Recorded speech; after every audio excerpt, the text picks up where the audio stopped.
She built a sanctuary out of the wreckage of everything the packs had taken from her, a place where broken wolves could finally breathe.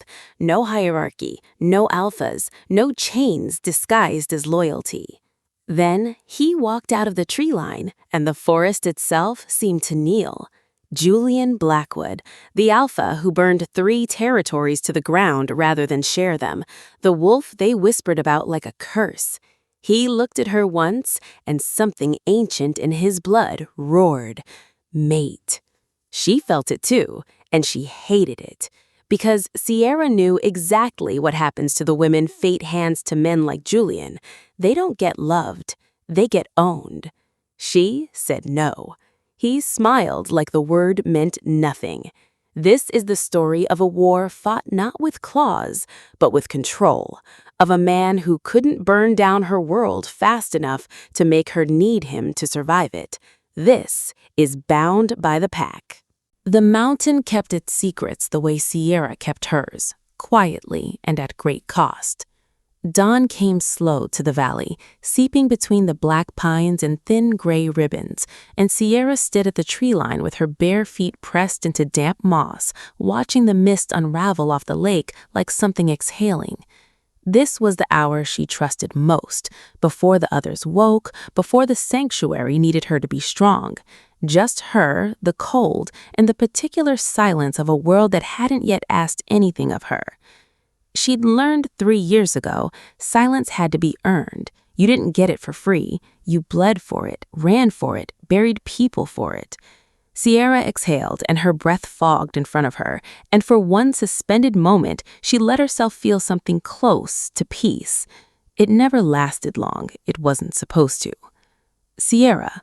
The voice came from behind her, soft with the particular caution of someone who'd learned not to startle her. Mara, 17 years old, still healing, still flinching at doors closing too hard. "Deacon says the fence line's down again, East Ridge." Sierra turned, already recalculating her morning, already shelving the piece back into the part of herself she rationed like water. "Tell him I'll look at it after rounds." Mara nodded and lingered like she always lingered, like she was still testing whether it was safe to stay somewhere without being told to leave. Sierra had seen that look on a dozen faces since she'd carved this place out of the wilderness, the particular hunger of people who'd been taught that safety was a story adults told children right up until it wasn't. "You're doing the thing again." "What thing?" "The staring at the lake like it owes you money thing." A ghost of a smile. Sierra hadn't smiled easily in a long time, but Mara had a way of finding the cracks. "Go help Deacon. I'll be right behind you." She watched the girl go, watched the tension in her shoulders ease the farther she got from the tree line and the closer she got to the cluster of cabins nestled in the hollow below, smoke already curling from 2 of the chimneys, someone's laughter carrying faint and bright across the clearing. 6 months ago, Mara hadn't laughed at all. This was what Sierra had built, not a pack. She refused to call it that, refused to let anyone here use the word, because pack meant hierarchy, and hierarchy meant somebody standing at the top deciding who mattered and who got sacrificed for the greater good. She'd lived inside that word. She'd watched it hollow people out from the inside, watched it dress obedience up as honor and call submission a virtue. No. This was a sanctuary, a place for the wolves the packs had spit out, the omegas, the rejected, the ones who'd survived alphas who mistook cruelty for strength. 23 of them now, scattered across a hidden valley that didn't appear on any territorial map, protected by wards Sierra had bled for, and a location she'd chosen specifically because it sat in the dead space between 3 rival packs' claims, too contested for any of them to bother patrolling, too worthless for any of them to want. She'd spent 3 years turning worthless into home. By mid-morning, the sanctuary was fully awake, and Sierra moved through it the way a woman moves through a life she built with her own hands, proprietary, exhausted, fiercely proud. She checked on old Thomas first, whose knees had gone bad decades before she'd ever pulled him out of a ditch outside Blackwood territory, half dead and left for the crows because he could no longer run fast enough to be useful to anyone. He was teaching 2 of the younger wolves how to whittle, his hands steady despite the cold, and he lifted his chin at her as she passed, a small nod that said, "We're fine here," more eloquently than words could. She checked the eastern fence, found the break Deacon had mentioned, and spent an hour hauling cedar posts through undergrowth with Deacon grunting complaints beside her that both of them knew were more habit than genuine complaint. Deacon was ex-military, human, one of the rare few who knew exactly what Sierra was and had decided he didn't care, had shown up 8 months ago following a trail of half-true rumors about a woman running an underground network for wolves fleeing abusive packs, and simply never left. "You keep working like the world's ending," Deacon said, driving a post into the earth with more force than necessary. "Somebody's gonna ask why." "Nobody's asking. I'm asking." Sierra didn't answer right away. She rarely did when the question cut close enough to matter. She tamped the earth around the post, feeling the familiar ache settle into her shoulders, the kind of ache that came from building things instead of destroying them, and finally said, "Because if I stop, I start remembering why I had to build it in the first place." Deacon didn't push. That was the thing about him. He knew the exact shape of the silences that needed to stay silent. She didn't tell him about Ashgrove. Nobody here knew about Ashgrove, not the full truth of it, not what it meant to be born into a pack that treated its women like currency, promised at birth to whichever alpha's ambition needed feeding, not what it had cost her to run, not the names of the people who hadn't made it out with her, whose faces still visited her in the space between waking and sleep when the sanctuary's careful order fell away, and she was just a girl again, 16 and terrified, watching her mother kneel before a man who called submission love. She'd rebuilt herself out of that wreckage one splinter at a time. She was not going to hand the pieces to anyone, not to a mate bond, not to fate, not to anyone wearing an alpha's authority like a crown. By afternoon, the light had gone long and gold, slanting low through the black pines in a way that turned the whole valley the color of something sacred, and Sierra allowed herself, briefly, to simply stand in it, to be a woman in a beautiful place she had earned through sheer bloody-minded refusal to die quietly. That was the moment the bird stopped singing. It wasn't loud, it wasn't dramatic. It was the absence of 100 small sounds all at once. The wrens gone silent in the underbrush, the distant creak song of a woodpecker cut off mid-strike, the entire forest holding its breath like prey. Sierra's spine went rigid before her conscious mind caught up to what her body already knew. Something's here. Not something, she corrected herself instantly, instinctively, the wolf beneath her skin surging forward with a wariness that bordered on primal terror. Someone with enough presence to silence an entire forest just by existing in it. She was moving before she'd decided to move, cutting through the tree line toward the sanctuary's edge, every sense flaring wide open. Around her, she felt it, the ripple of awareness spreading through her people, doors easing shut, children being pulled indoors by instinct older than language, Deacon appearing at the mouth of the central clearing with a rifle he rarely carried and an expression carved from granite. "Sierra." His voice was low, urgent. "You feel that?" "I feel it." She reached the clearing's edge and stopped. He was standing at the tree line the way a storm stands at the horizon, inevitable, patient, already certain of its own arrival, tall like he seemed to eat the available light, dressed in dark clothing that did nothing to soften the raw authority radiating off him in waves that made every wolf within 100 yards want to drop to their knees whether they willed it or not. Black hair, damp at the edges as though he'd run the whole distance without breaking stride, and eyes. Sierra would remember those eyes for the rest of her life, whether she wanted to or not. A gold so pale, it looked almost silver in the dying light, the exact color of a predator's eyes catching torchlight in the dark. She knew before he spoke a single word exactly what he was. An alpha, not just any alpha. The weight of him, the sheer suffocating gravity of his presence pressing down on the clearing like a physical hand. This was Blackwood. This was the alpha the pack spoke about in careful, frightened tones. The one who'd absorbed 2 rival territories in 18 months, not through negotiation, but through the simple, brutal calculus of making resistance too costly to survive. Julian. She hadn't needed his name confirmed. Every wolf in 3 territories knew the shape of that reputation, the way you know the shape of a wound before you look at it. "You're trespassing," Sierra said. Her voice came out flat, controlled, betraying none of the way her pulse had begun slamming against her throat.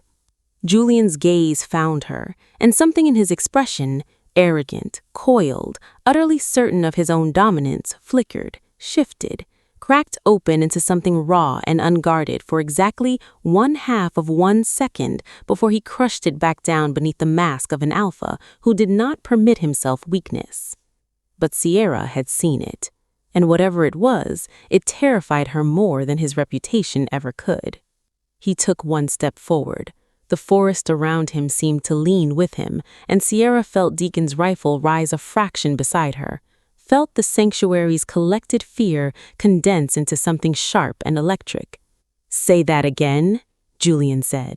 His voice was low, rough-edged, carrying a quality that Sierra's wolf recognized before her mind did.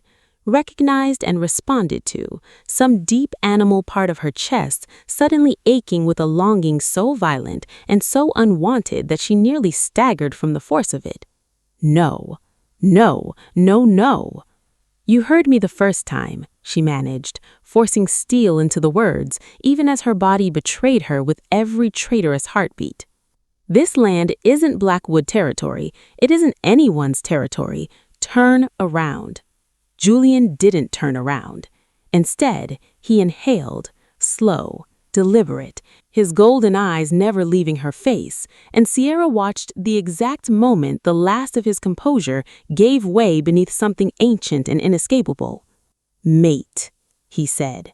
The word left him like a confession he hadn't meant to make, stripped of every ounce of the ruthless authority he wore like armor, and for one unguarded instant, he looked less like the alpha who'd burned 3 territories, and more like a man who'd just been handed something he never believed he was allowed to want. The clearing went utterly silent. Sierra felt the bond land in her chest like a physical blow, felt the bond snap taut between them, an invisible thread yanking tight around her ribs, her wolf howling with a joy so pure and so unbidden that she hated her own body for producing it.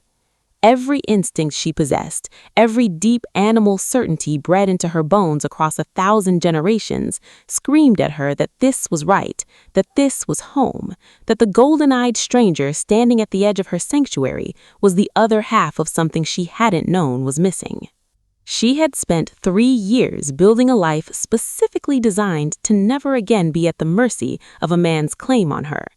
And fate, cruel, indifferent, utterly without conscience, had just handed her to the most dangerous alpha in the territory like a gift he hadn't even had to earn. "No," Sierra said. It came out steadier than she felt.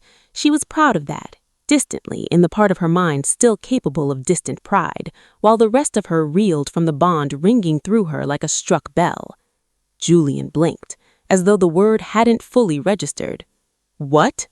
"No," she said again, louder, and this time she made herself take a step forward instead of back, made herself close some of the distance between them rather than concede it, because she had learned a long time ago that men like him read retreat as invitation.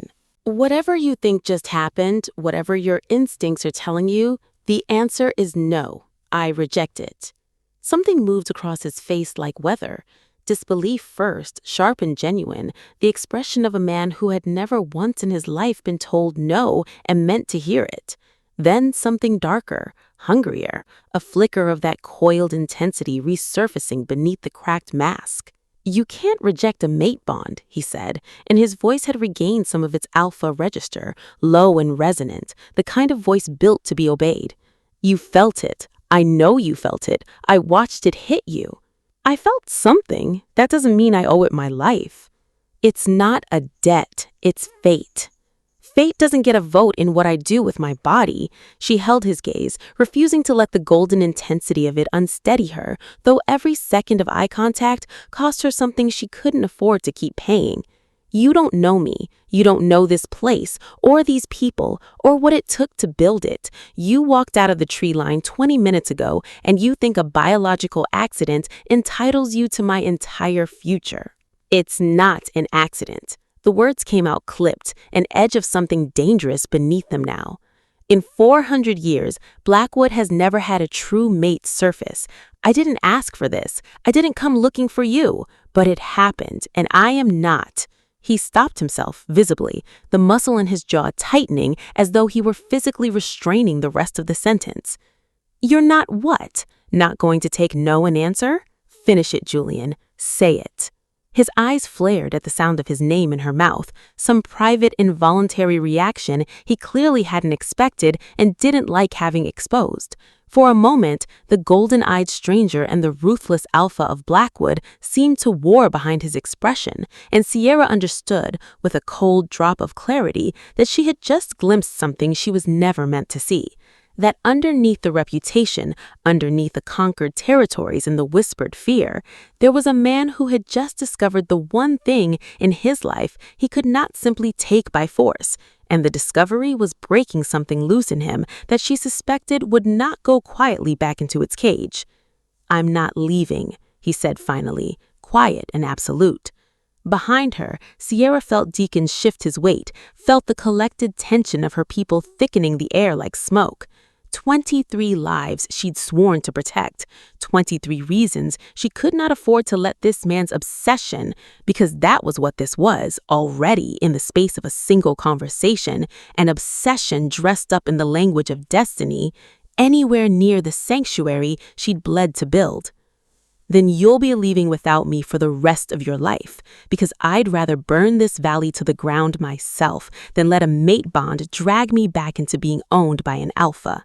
I built this place so that no one here would ever have to kneel to anyone. That includes me, especially me. The silence that followed was absolute. Even the forests seemed to be listening.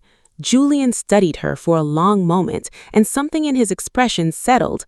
Not defeat, Sierra understood with a sinking, certain dread, but recalibration, the look of a strategist absorbing new information about a battlefield rather than a man accepting a loss. You misunderstand me, he said softly. I don't need you to want this. He turned then, finally, moving back toward the tree line with the same unhurried, inevitable quality he'd arrived with, and paused at the edge of the clearing, half shadowed by the black pines, gold eyes finding hers one last time across the distance. I only need you to survive long enough to... And then he was gone, folding back into the forest as though he'd never been there at all, except that the birds did not sing again for a long, long time, and Sierra stood at the center of her sanctuary with her pulse hammering and the bond still humming beneath her skin like a wound that refused to close, and understood, with the particular clarity of a woman who has survived one war and just watched the opening move of another, that she had not just rejected an alpha. She had made an enemy of a man who had never once, in his entire ruthless life, been told he couldn't have something he wanted. And somewhere behind her, Mara's small voice broke the silence. Sierra, who was that? Sierra didn't turn around right away. She kept her eyes on the tree line, on the place where the golden-eyed stranger had disappeared, and felt the first cold thread of a truth she wasn't ready to say out loud settle into her chest. That was the beginning of the end of everything I built. Go inside, she said quietly. Tell everyone to double the watch tonight. Because Julian Blackwood had not looked at her like a man walking away. He had looked at her like a man already planning his return. The first sign was so small that Sierra almost missed it. 3 weeks after the golden-eyed stranger had walked out of her tree line and back into legend, a supply shipment failed to arrive. Nothing dramatic, no confrontation, no warning, no note pinned to a tree. Just a truck that never came, a driver who didn't answer his phone, and a contact in the border town of Ashwater Crossing who'd handled Sierra's logistics for 2 years, suddenly gone quiet in a way that felt less like an accident and more like a held breath. Probably a mechanical thing, Deacon said, though his tone lacked conviction. Roads have been bad since the rains. Sierra wanted to believe him. She'd built her sanctuary on the practice of believing the simplest explanation until proven otherwise, because paranoia was its own kind of prison, and she had promised herself, the day she carved this valley out of nowhere, that she would not live the rest of her life flinching at shadows. But some old, patient part of her, the part that had survived Ash Grove, the part that had learned to read the weather of a room before anyone in it had spoken, already knew. The second sign arrived a week later, when the modest funds Sierra maintained under 3 careful shell accounts, money scraped together from years of trading medicinal herbs and forged supply routes, and the occasional discreet favor for allies who owed her, suddenly stopped existing. Not stolen, frozen. Every account, across every bank in 3 territories, locked under an emergency asset review triggered by an anonymous complaint alleging the funds financed unregistered wolf trafficking. Sierra sat in the small cabin she used as an office, staring at the letter from the regional banking consortium, and felt something cold and precise settle into her spine. Trafficking. The accusation was so grotesquely inverted from the truth. She had spent 3 years extracting wolves from trafficking, from forced bondings and debt pack servitude, and the quiet, unspoken economy of alphas trading omegas like livestock. That for a moment she almost laughed. Almost, except laughing would have required air, and all the air in the room had gone thin and sharp. She didn't need proof. She only needed to remember the way Julian's eyes had tracked her across the clearing, patient and utterly certain. The way he'd said, "I only need you to survive long enough to," like a man setting the first stone of a foundation. This was the foundation. Sierra had survived one kind of war. She understood with the particular clarity of someone recognizing an old enemy wearing a new face, that she was now fighting a different kind entirely. One with no visible front line, no confrontation to meet head-on, nothing to push against except the slow, suffocating pressure of a world quietly closing every door at once. She spent the following month in a state of controlled crisis, the kind she'd perfected during her years running the underground network before the sanctuary existed, triaging, rerouting, calling in every favor she'd ever banked. She sold what little she could sell. She renegotiated with suppliers who'd suddenly quoted prices triple what they'd offered a season before, their apologetic tones carrying the unmistakable flavor of men who'd received a phone call they were too frightened to refuse. "It's not personal," one of them told her over a crackling radio line, a merchant named Osric who'd supplied her sanctuary with grain and salt for 2 years without complaint. "I've got a family, Sierra. I can't have Blackwood looking at my operation."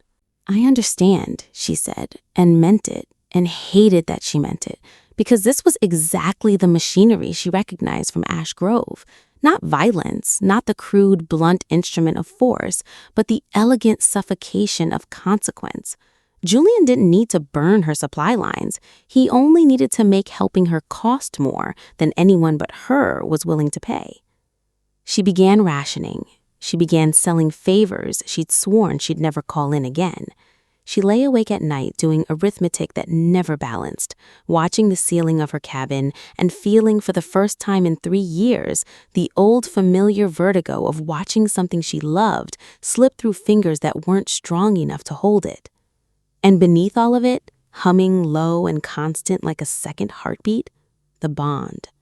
She hated it more with every passing day. It didn't fade the way she'd hoped, the way every instinct told her a rejected bond should. If anything, it sharpened, an ember she couldn't smother no matter how deliberately she starved it of attention, flaring hot and insistent in quiet moments, in the space between sleep and waking. In the half-second before she remembered to guard herself, she would feel it reach for something on the other end of an invisible thread, and find, with a horror she couldn't fully name, that the thread reached back.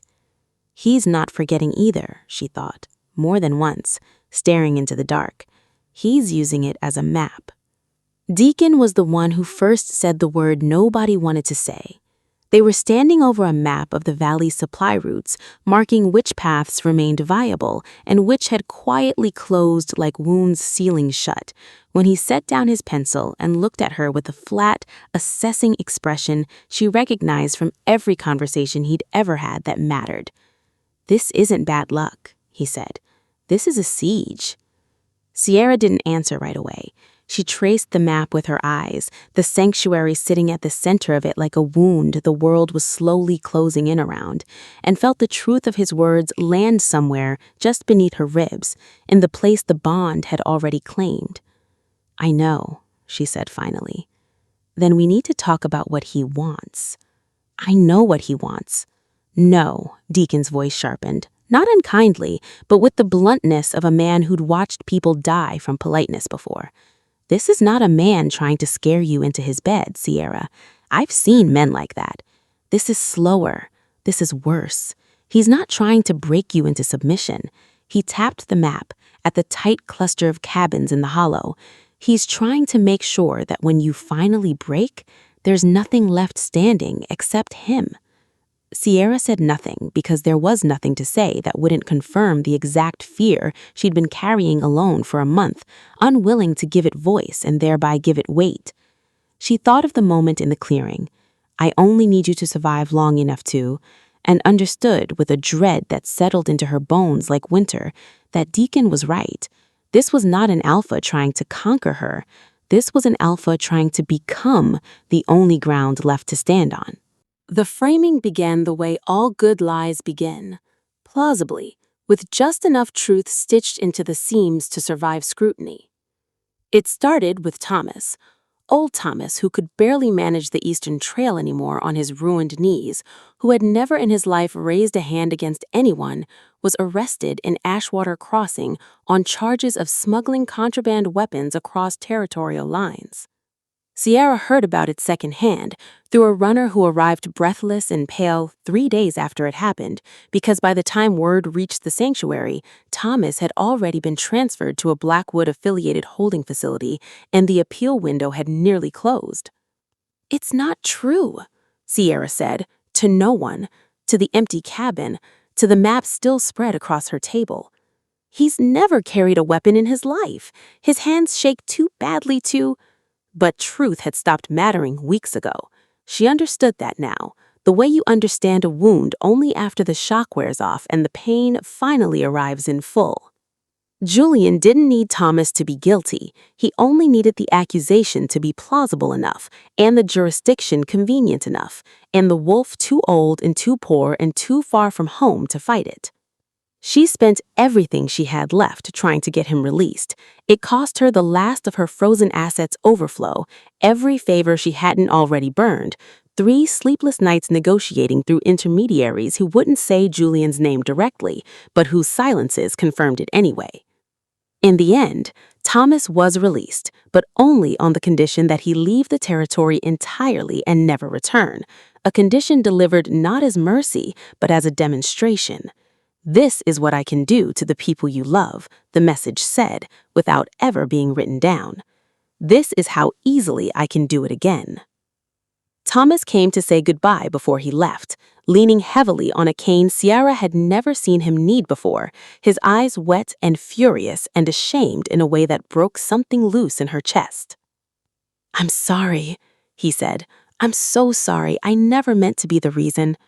"You're not the reason for anything," Sierra said, gripping his weathered hands in both of hers, forcing steel into her voice that she did not feel anywhere in her body.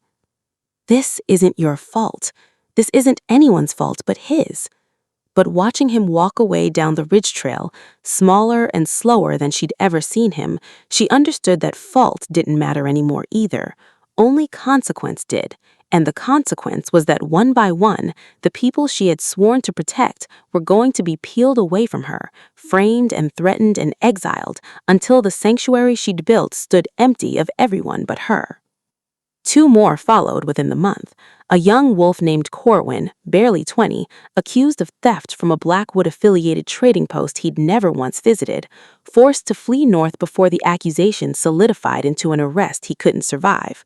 And then Una, Gentle, watchful Yuna, who ran the sanctuary's modest infirmary, targeted with rumors so vicious and so specific, rumors about unlicensed medical practice, about patients who had supposedly died under her care, patients who had never existed, that even wolves who loved her began to eye her sideways, and she left in the dead of night rather than watch trust curdle into suspicion around her.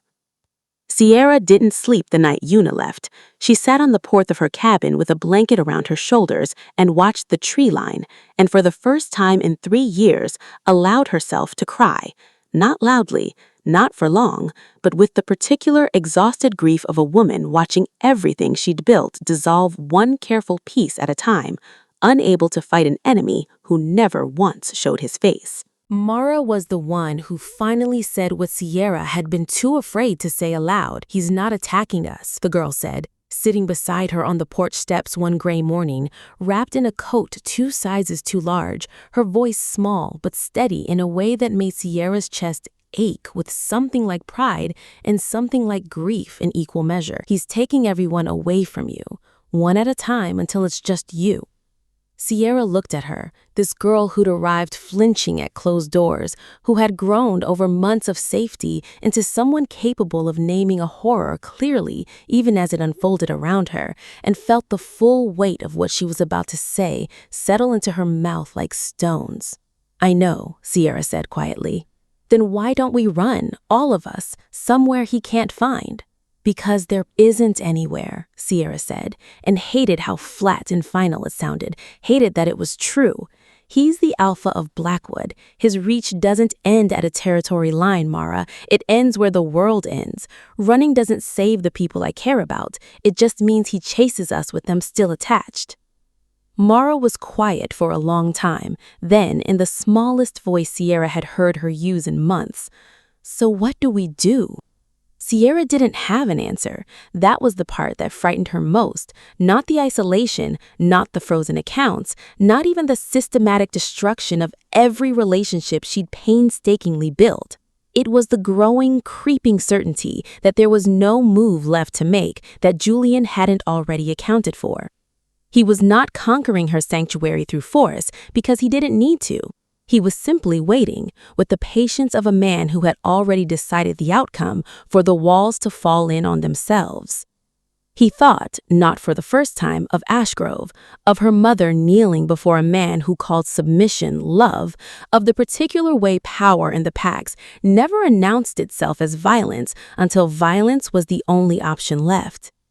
Julian hadn't laid a single hand on her, he hadn't needed to, and that, she understood now, with a clarity that felt like ice water down her spine, was so much worse than if he had. This is what obsession looks like when it wears a crown, she thought. Not chains, just a world with no other doors left in it. The fire came on the 17th night of the 6th week, and Sierra would spend the rest of her life unable to separate the memory of it from the color orange. She woke to Deacon's voice tearing through the dark, raw with a panic she'd never once heard in him, and by the time she'd thrown open the cabin door, the sky above the hollow had already gone the wrong color, not the deep, quiet black of a mountain night, but a furious, bruised orange, pulsing at the edges like something alive. "The east cabins," Deacon shouted, already running, rifle forgotten. "Sierra, the east cabins." She ran. She would remember later almost nothing of the run itself, only fragments, the burn of cold air tearing into her lungs, the sound of her own bare feet slapping frozen ground, the growing, monstrous roar of the fire, long before she reached the clearing, a sound like something enormous breathing.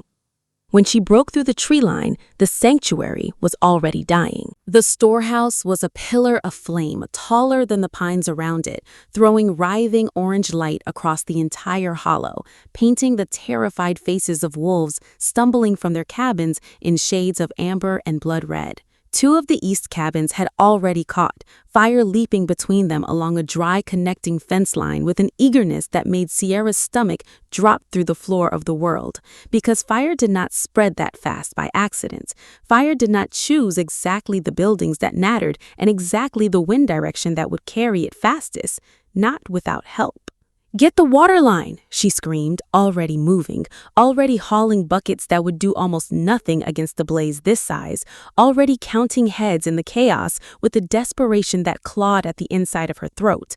Mara, there, thank every god she knew, sobbing but unhurt, hustled toward the tree line by Thomas's old friend Elric.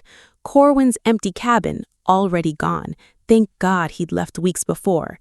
Deacon, soot-streaked and shouting orders with the terrible calm of a man who'd seen disaster before and knew screaming wasted air.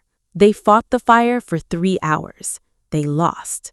By the time the flames finally guttered down into smoldering ruin, backed off only by a shift in the wind and the exhausted last dregs of the waterline, half the sanctuary lay in ash. The storehouse, gone entirely, every stored reserve of grain and medicine, and the careful winter stockpile Sierra had spent months assembling, gone. 3 of the cabins collapsed into blackened skeletons, still ticking with heat. The infirmary Una had built with her own hands, gutted to its foundation. No one had died. Sierra would hold on to that single mercy like a lifeline in the days that followed, would repeat it to herself at 3 in the morning when the grief threatened to swallow her whole. No one died, because it was the only thing standing between her and a despair so total she wasn't certain she'd survive it. She stood at the center of the ruined clearing as dawn broke gray and merciless over the smoking wreckage, ash drifting through the air like grim snow, and felt something inside her go very quiet and very cold. Tragic accident, the regional fire inspector would rule 3 days later, citing a faulty storehouse lantern and dry autumn conditions, his report filed and closed and utterly deliberately incurious about the fact that the fire started in 3 places at once, that the water access had been mysteriously blocked the same week that no lantern in that storehouse had been lit in a decade because Sierra herself had banned open flame near the grain stores the year she'd founded the place. She didn't need the inspector's report to know the truth. She'd known it the moment she'd seen the fire's shape against the sky. Too deliberate, too precise, too perfectly calibrated to destroy exactly the resources that would force her into a corner without ever touching a single life directly. Because that was, she understood now with a clarity that felt like grief and rage fused into something entirely new, the whole design of it. Julian did not want her broken by violence.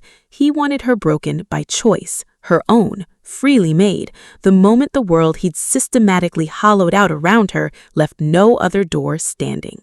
Sierra stood in the ash of everything she'd built and finally let herself say his name out loud into the smoke-thick morning air, quiet and shaking and full of a fury that had nowhere left to go. Julian. Somewhere, she was certain, he heard it.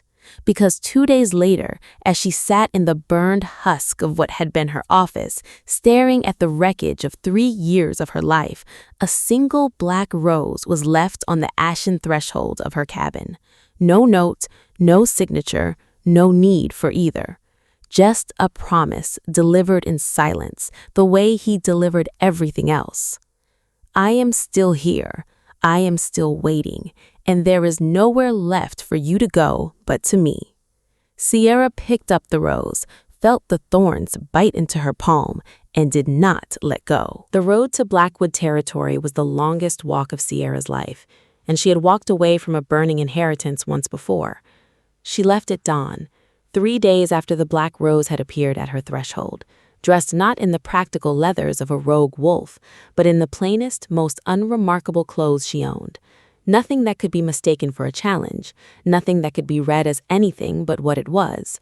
A woman with nothing left arriving to ask for something she could no longer refuse to need. Behind her, what remained of the sanctuary watched her go in a silence that hurt worse than any argument could have. Deacon had wanted to come. She'd refused him flatly, because there was no version of this conversation that ended well for a human standing at her shoulder in Julian Blackwood's territory, and she would not hand him one more life to leverage against her. "If I'm not back in 4 days," she told him, the words tasting like ash in her mouth, "get everyone north. Don't wait for me. Don't come looking." "Sierra." "Promise me, Deacon." He'd promised. She hadn't believed him, not entirely, but it was the only mercy she had left to offer either of them. Mara had cried. Thomas, exiled and half a territory away, would not even know she'd gone until it was already finished, one way or another. Sierra carried the weight of every face she'd failed to protect with her down the long gray road into Blackwood land, and told herself with every mile that this was not surrender. This was reconnaissance. She simply had to survive long enough to prove it to herself. Blackwood's territory announced itself the way Julian himself had, not with a border marker or a checkpoint, but with a change in the air, a pressure that settled over the land like weather. The forest here was older, denser, the black pines grown so tall and close together that daylight arrived in the space between them like something rationed.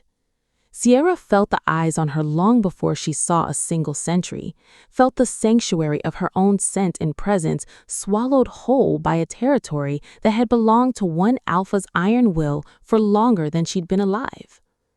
They didn't stop her. That, more than anything, told her how thoroughly she was expected. The estate itself rolls out of the tree line like something built to be seen from a great distance and feared up close. Dark stone and black timber, 3 stories of severe, unornamented power, none of the softening touches that other packs added to their strongholds to make them look like homes instead of what they were.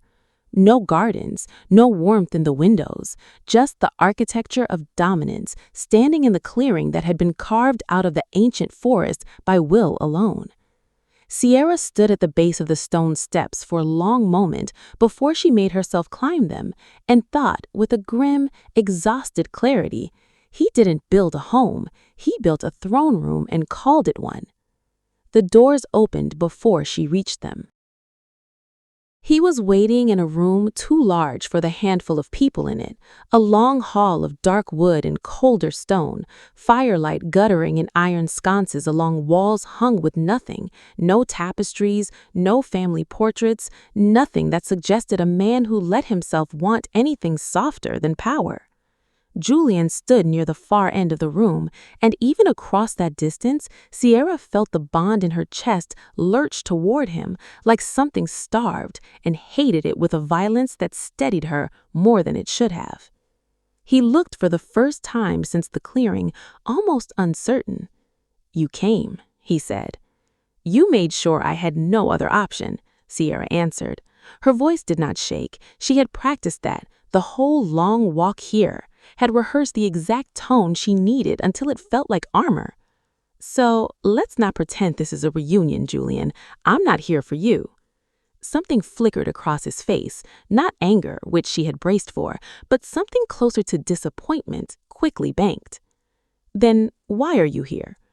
"Because you burned my supply chain to ash and framed the people I love out of their own lives, and I have wolves and humans under my protection with nowhere left to go and no resources to get there." She held his gaze, refusing to let the size of the room or the weight of his presence bend her spine. "I'm asking for sanctuary, for them, not for me." "Everything is for you," Julian said quietly. "Surely you understand that by now." The words landed exactly like he intended them to, soft, almost gentle, and utterly devastating in what they confirmed. Sierra felt the floor of her understanding tilt beneath her, all the scattered, agonizing pieces of the last 6 weeks finally arranging themselves into a shape she'd suspected but hadn't let herself fully see until this exact moment, standing in the belly of the machine that built it. "You did it, all of it, on purpose," she said slowly. "The accounts, Thomas, Corwin, Una, the fire." Her voice cracked, just slightly, on the last word, and she hated herself for it even as she made herself keep going. "You didn't destroy my life because you lost control of some primal, bond-driven madness. You did it like a campaign, step by step. You took away every door except the one that led here."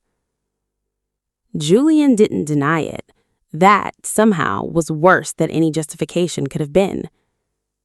"I gave you every chance to walk through that door on your own terms," he said, moving closer now, And Sierra made herself hold still, made herself not retreat, though every instinct screamed at her to put distance between them. I watched you fight for 6 weeks to keep a world standing that was never going to survive without me in it. Do you understand what it cost me to watch that? To let you bleed for something I could have ended in a single conversation? You call this ending it, Sierra said. I call it you deciding that if you couldn't have me freely, you'd make sure I had no self left to withhold. For the first time, something like genuine anger sparked in his golden eyes. Not at her, she realized with a cold jolt, but at the accusation itself, as though some part of him genuinely believed the distinction mattered, believed manufacturing her ruin was somehow separate from claiming her by force, because he'd left the final step, technically, to her. I am the only protection strong enough to shield what's left of your people, he said, low and absolute. You know that. It's why you walked here instead of running further. So stop pretending this is a debate about whether I'm a monster and start deciding what you're going to do with the only option I've left you. Sierra looked at him for a long, long moment, at the alpha who had raised her world with the patience of a man laying siege to a fortress he intended to inherit rather than destroy, and felt something inside her go still in a way that had nothing to do with surrender. This was the plan from the very first night, she understood, with a clarity so sharp it almost hurt. He was never going to conquer me. He was going to make himself the only world left standing and wait for me to walk into it and call it a choice. She thought of Ash Grove, of her mother kneeling, of every woman she'd pulled out of a pack that convinced her ruin was love. She was not going to become that story, but she was, for the first time in 6 devastating weeks, going to let him believe she already had. Fine, Sierra said. The word cost her more than anything she'd said in the last month combined, and she made herself say it steadily, made herself let something in her posture soften just enough to be convincing, the controlled unraveling of a woman finally out of roads to walk down. Julian went very still, searching her face with an intensity that made her skin crawl, looking, she understood, for exactly the kind of performance she was giving him. She held his gaze and let the exhaustion in her body do the work her voice couldn't, because it wasn't entirely performance. That was the terrible, useful truth of it. She was exhausted. She was out of resources. The despair reading across her features was real. She simply wasn't going to let it be the whole story. My people get full protection, she said. Housing, resources, no conditions on their loyalty, no debt attached, no leverage held over them for what I do or don't do. That's the price, not me submitting to a bond I never asked for, them safe, permanently, starting tonight. Done, Julian said, and the speed of his answer told her everything about how completely he'd already built this outcome into his plans. And you? Sierra let the silence stretch, let him wonder, let the bond between them hum in the quiet the way it always did now, an ember she could not fully smother no matter how she starved it. I'll stay, she said finally. I'll wear whatever title makes this arrangement legitimate to your council. I won't fight you publicly. She took a step closer to him, the first step she had willingly taken in his direction since the clearing, and watched something in his golden eyes flare bright and starved and almost disbelieving. You should understand something, Julian, and I need you to hear it clearly, because I am only going to say it once. Say it. I didn't win you, Sierra said, quiet and level, close enough now that only he could hear it. I cornered you. There's a difference, and one day you're going to understand exactly how large a difference it is. I am going to live in your world because you left me no other one to live in, but I am not yours. I will never kneel to you and mean it, and every single day I spend inside these walls, I am going to be looking for the exact place where your empire is weakest. Julian's expression didn't crack the way she expected. If anything, something in it settled, dark, intent, almost pleased, the look of a man who had never wanted an easy conquest and had just been handed proof that he hadn't gotten one. "I know," he said, softly. "I wouldn't want you any other way." The bond between them pulled taut, humming low and violent and utterly unwelcome, and Sierra held perfectly still and let him believe, for now, that the fight had gone out of her. Let the mask sit easy on her face, the way she'd learned to wear masks a long time ago, in a home that taught her submission and love could wear the same expression right up until the moment they didn't. She would learn this estate. She would learn his counselors, his weaknesses, the names of every ally he'd bought and every enemy he'd made on his long climb to unquestioned power. Because empires like that always had fractures if you were patient enough and quiet enough and angry enough to keep looking. He had destroyed her world to become the only one left standing in it. He did not yet understand that a woman who had rebuilt herself once from nothing did not need a whole world to start again. She only needed a crack. And Sierra Ashworth, standing in the firelit hall of the man who thought he'd already won her, smiled the small, private smile of someone who had just found exactly where to start looking for one. That night, alone in the room he'd given her, a room too fine, too deliberate, already stocked with things he must have guessed she'd need, the kind of quiet, thorough attentiveness that would have moved her once, and now only confirms how long he'd been planning this. Sierra stood at the window and looked out over the dark sprawl of Blackwood territory. Light scattered across the valley below like a map of everything Julian owned. Somewhere out there, her people were finally safe. That much, at least, was real. And she let herself hold on to it the way she'd held on to "No one died in the smoking ruin of her sanctuary." A single mercy, solid enough to stand on while she built whatever came next. The bond in her chest pulsed, patient and unwelcome, a thread she could not cut and would not follow. She thought of the black rose, still pressed flat between the pages of a book she'd carried here in the small bag of belongings that was all she had left in the world. A promise he'd meant it as, "I am still here. I am still waiting." Sierra pressed her palm flat against the cold glass and looked out at the estate that thought it had already claimed her and made a promise of her own, one she had no intention of ever saying aloud, one that would take root and grow in the dark, patient silence he had taught her, without meaning to, that she was capable of. "You didn't win a mate, Julian. You just let an enemy walk in through the front door." Behind her, faint and constant, she could feel him, awake somewhere in this vast, cold house, tethered to her by a bond he believed was finally fully his. He had no idea what he had actually brought inside his walls. She intended to make sure he found out slowly. Thank you for listening. If you enjoyed this story, don't forget to like, subscribe, and drop a comment below.